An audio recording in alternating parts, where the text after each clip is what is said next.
Кызылчанын зыяны. Саламатсыздарбы? Биздин каналга кош келипсиздер. Кызылчанын зыяны жөнүндө билгиңиз келсе, анда биз менен калыңыз. Эгерде каналда биринчи болуп жатсаңыз, подписаться басып, каналга жазылып коюшуңуздарды суранабыз.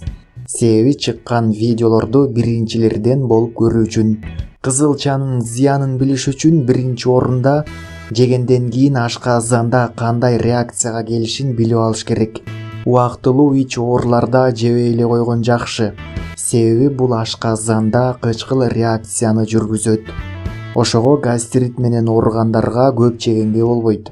Остеопороз болгондор жана кальций жетишпегендер, тагыраагы минералы аздар, буту чыгып же сынып калгандар, бир жерин уруп көгөртүп оорутуп алгандар, кош бойлуу келиндер колдонуу өлчөмүн, тартибин көзөмөлдөө керек.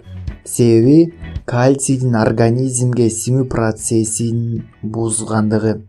Кош бойлуу аялдардын жаралып жаткан ымыркайынын сөөктөрүнүн чың бекем түзүлүшүнө көп өлчөмдө жеп алса, терс таасирин берет.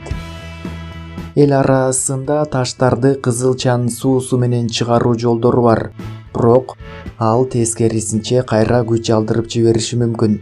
Жегенде ашказанда щавель кислотасы пайда болот. Кызылчада кант менен углевод көп болгондуктан кант диабети барлар өтө көп жебеш керек. 100 грамм кызылчада 8,8 грамм углевод бар.